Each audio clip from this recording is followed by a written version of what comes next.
Nú að hefjast nýtt skólaár hérna í VFMA. Hvernig leggst þetta í ykkur? Það leggst bara ágætlega í okkur. Eftir mikinn undirbúning í fyrra vetur og síðustu önnum þá erum við núna að taka gildin í námskrá og erum að bjóða upp á til dæmis stúdentspróf á 3 árum. Þannig að það er bengir hugur í mannskapnum bara. Þetta er töluverð breyting að nú eru nemendur margir hverjir sem eru að byrja núna að fara að útskrifast á 3 árum.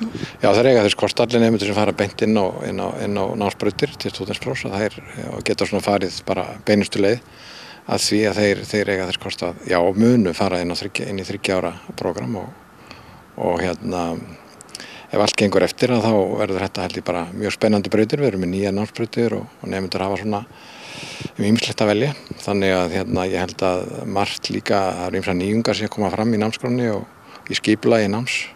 Þannig að ég held að muni allir mjög jákvæðir og við hlökkum bara til að takast á við verkefnin.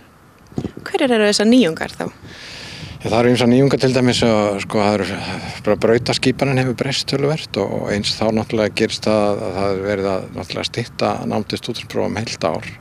Þannig að eitthvað hefur farið út og eitthvað annað kemur í staðinn og svona ýmiss konar skipulagsbreytingar sem verða til þess að held ég að nemendur eigi eftir ég held að viðleitnin sé svo að reyna að vekja áhuga nemenda enn frekar heldur en áður var og halda þeim einbeittum að námi þann tíma sem þau eru hérna.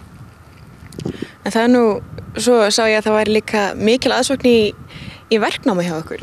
Já, það er mjög mikil aðsókn inn á allar verknámsbrautir skólans og svo hefur svo sem verið undanfarin ár en það var kannski svolítið áberandi fjölgun til dæmis í rafmagninu síðastliðið haust og enn og aftur núna. Þannig að það er svona mjög einbeittir nemendur sem að koma þar inn og ætla sér bara stóra hluti og margir hafa til dæmis áhuga bara á því að fara í svona alvöru tækninám. Og hvort sem við ætla að fara að vinna við þessa grein eða halda áfram og fara í framhaldsnám síðar meir, þá er þetta rosalega sterkir hópar sem að koma inn í verknámi og það sýnir að það eru fleiri nemendur sem líta það sem tækifæri í lífinu að fara í verknám og tækninám og líta bara framtíðina björtum augum á þeim vettvangi og ég held að það sé einmitt að verða svolítil hugarfarsbreyting. Það er eins með aðrar deildir, velstjórnina og grundind máln og veltæknigræna og svo framvegis, þannig að það er mjög spennandi hlutir að gerast þar líka. Nú hefur væntanlega verið mikil undirbúningsvinna í gangi. Hvað hefur verið gert til að undirbúa þessar breytingar? Það er eiginlega að hafa allir lagst á eitt, allir kennar og allir stjórnendur og við hefum verið með verkefnisstjórn í gangi og farið í alla námskrár og skipulegt upp á nýtt. Við hefum þurft að semja námskrár fyrir allar brautir upp á nýtt og við hefum þurft að semja áfangalýsingar svokallaðar, allar upp á nýtt og svo framvegis. Þetta fer allt saman inn í þetta nýja kerfi, inn í nýja svokallaða þrepaskiptingu og við þurfum að vera með alla grunnþætti námsinn í hverjum áfanga og hverju námsbraut og í öllu okkar starfi. Svo hefur skólanámskráin sjálf það hvernig við högum hlutunum hér í skólanum frá A til Ö. Hún hefur algjörlega verið endurskoðuð líka, þannig að þetta er allt saman að taka gildi núna í haust. Það má búast þá við stórum hópi sem útskrifast eftir 3 ár? Já, ef að líkum lætur þá verður það sko. Það hefur líka verið að gerast undanfarin ár að fleiri nemendur hafa verið að útskrifast á 3 árum í gamla kerfinu og enn fleiri að útskrifast á 3,5 ári. Þannig að þetta verður kannski dreifist svolítið, þannig að það er ekki gott að sjá nákvæmlega hver þróunin verður en við getum gert ráð fyrir því að eftir 3 ára það muni svona svolítið stór hópur útskrifast, bæði þeir sem að koma úr gamla kerfinu og eins hinnir sem að koma úr nýja kerfinu og eins munu nemendur sem farin á annað ár núna, þeir munu kannski einhverjir smám saman fara inn í nýja kerfið og svo framvegis, þannig að það er ekki alveg fyrir sjáanlegt hvernig þetta verður eftir 3 ár. Það verður örugglega mjög spennandi að sjá. Það er svolítið svona með að hverjum og einum námið hérna?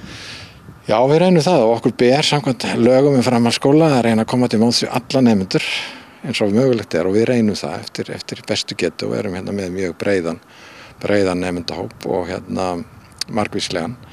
Þannig að það er eins með námshraðan að hann ræðst svolítið að því hver geta nemendar sér og eins í hvaða nám hann nákvæmlega ætlar að fara. Þannig að það er líka svolítið breytilegt. Og þessi sveigjanleiki sem áður hefur verið að gefa nemendum sem koma kannski ekki með nægilega góðan undirbúningu upp úr grunnskóla, að gefa þeim tækifæri til þess að bæta sig, til þess að þeir komist inn á þær brautir sem þau kjósa, að sá sveigjanleiki hann náttúrulega verður áfram fyrir hendi. Og það teljum við afar mikilvægt.